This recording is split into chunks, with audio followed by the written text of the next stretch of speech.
Tudo bem com você? Que Deus abençoe a tua vida. Eu sou o pastor Luciano Escala, pastor da Comunidade Evangélica Vale de Bênção e também o pastor responsável pelo Seminário Teológico Vale de Bênção. Nesse nosso encontro de hoje eu quero tratar com vocês acerca de um capítulo, o capítulo de número 3 da carta de Paulo a Tito. Tito é uma daquelas epístolas paulinas bem pequenininha.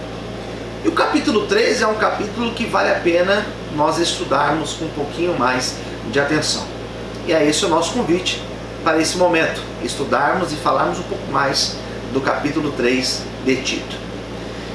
O versículo 1 diz assim: admoesta-os a que se sujeitem aos principados e potestades, que lhes obedeçam e estejam preparados para toda boa obra.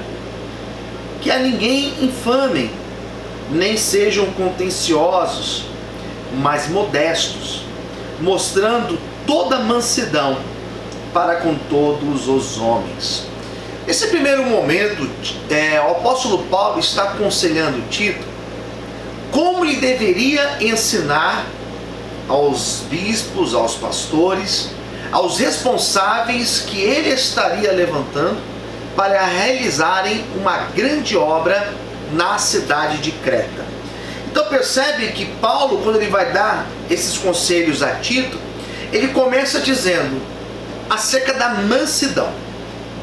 E a mansidão, ela está totalmente relacionada ao domínio próprio.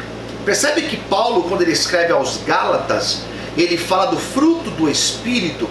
Uma das citações de Paulo foi justamente a mansidão, se fazendo também lembrar do Sermão da Montanha, quando Jesus exalta que o verdadeiro seguidor deveria ter o caráter manso. Então nós podemos colocar que uma das características mais essenciais para aqueles que desejam fazer a obra é a mansidão.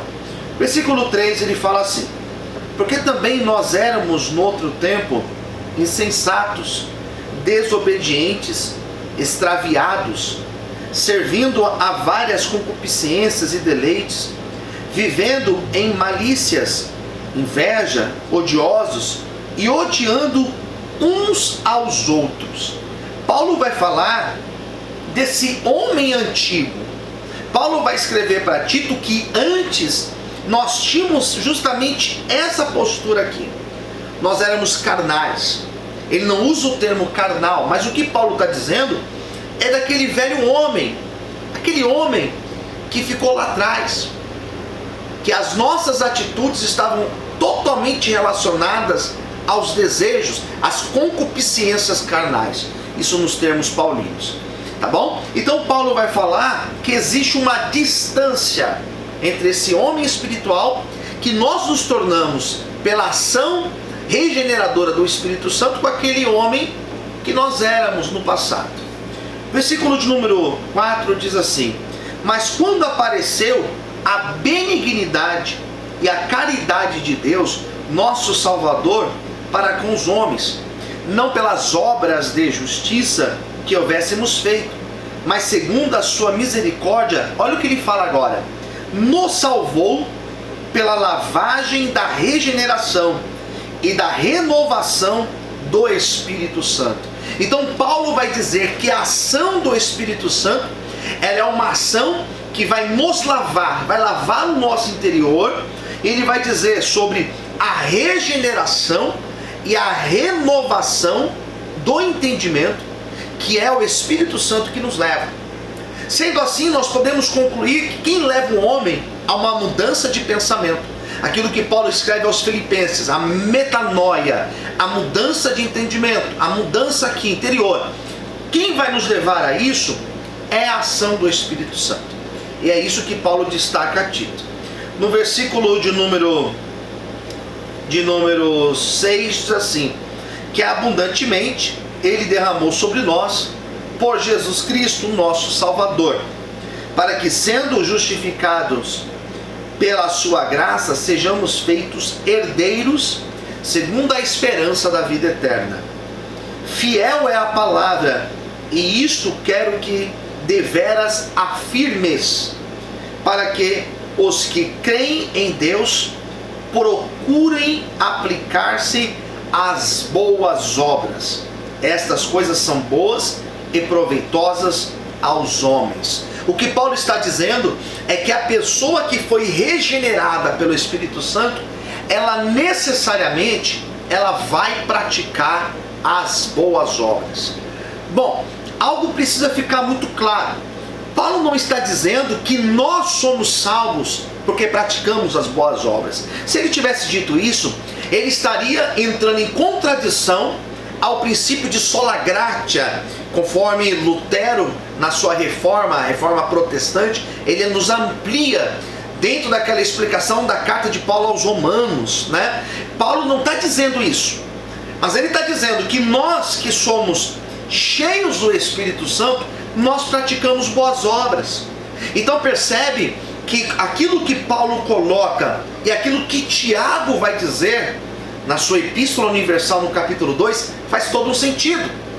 O salvo necessariamente pratica boas obras que louvam a Deus. Ele necessariamente vai fazer o bem ao próximo, porque ele já teve em si a ação do Espírito Santo.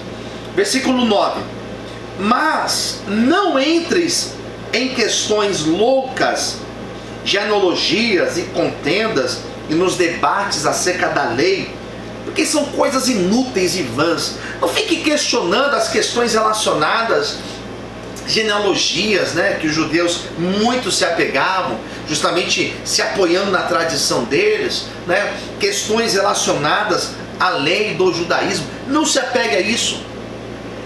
Essas discussões, segundo Paulo aqui, são inúteis, são vãs. Então, às vezes, a pessoa, ao invés de se apegar em questões humanas, questões relacionadas a Deus e ao próximo, ela quer se apegar a questões de rituais, tradições, dogmas. Ela quer se apegar a coisas que não vão trazer nenhum proveito para a prática real cristã. Depois ele vai dizer no versículo de número 10: ao homem herege, ao homem que está fora da palavra, distorcendo a palavra, depois de uma e de outra demonstração, evita-o. Mas que você corrigir ele, exortar, se ele quer continuar no caminho do erro, evita-o. Paulo dá um conselho aqui extremamente importante. Existem pessoas que, para nós criarmos um relacionamento com Deus, desenvolvermos uma espiritualidade sadia, nós precisaremos evitá-las. Bom, não sou eu que estou dizendo isso, é a própria palavra aqui, ó. É o próprio apóstolo Paulo aconselhando a Tito. Aqueles que estão na igreja, no meio do povo, criando contendas, tendo uma postura herege, vai lá, conversa, exorta, leva uma testemunha. Mas se ele não quer, evita-o, deixa ele de lado. Por quê? Porque essa pessoa não quer o compromisso real com a palavra de Deus. Depois ele fala assim: sabendo que esse tal está pervertido e peca. Ele está pervertido, ele está corrompido, estando já em si mesmo em condenação. São palavras do apóstolo Paulo. Então esses primeiros 11 versículos são essas recomendações de Paulo para Tito e como ele deveria tratar aqueles que iriam trabalhar com ele na cidade de Creta. Depois, a parte final, versículo 12, diz assim: são as recomendações finais de Paulo. Quando te enviar Artemas ou Tíquico, procura vir ter comigo a Nicópolis, porque deliberei invernar ali. Acompanha com muito cuidado Zenas, doutor da lei, e Apolo, para que nada lhes falte. Preocupação de Paulo com os demais que estavam ali fazendo a obra.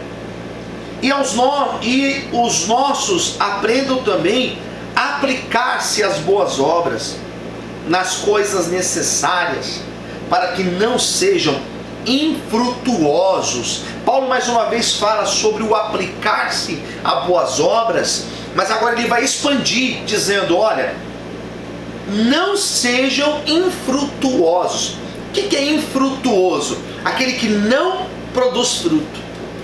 Paulo está dizendo a Tito que todos aqueles que são cristãos, eles devem produzir frutos. Frutos para o reino de Deus. O que é produzir frutos para o reino de Deus? É nós praticarmos a justiça, é praticarmos a palavra de Deus, é praticarmos a justiça social, é praticarmos aquilo que Paulo exorta, falando aos Gálatas, né? Ação do Espírito Santo, ter a mansidão, ter o domínio próprio, é ter estas ações e assim praticar frutos. Versículo de número 14.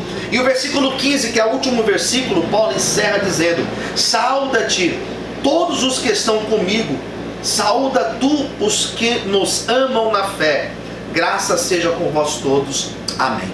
Então são essas palavras que Paulo encerra esta carta a Tito. Eu particularmente, eu amo as cartas paulinas, o estudo, né, dos textos paulinos, eu sou fascinado. Essa carta a Tito faz parte daquelas cartas pastorais. São 3 cartas pastorais, né? 1 Timóteo, 2 Timóteo e esta carta a Tito. E eu espero que esse capítulo 3 tenha lhe trazido um conhecimento especial, proveitoso nesse dia de hoje. Não se esqueça de compartilhar esse vídeo e também de se inscrever no nosso canal no YouTube, Comunidade Evangélica Vale de Bênção. Procure Pastor Luciano Scala, se inscreva e acione as notificações, e quando eu colocar uma novidade, você recebe em primeira mão. Até o próximo encontro. Que Deus te abençoe.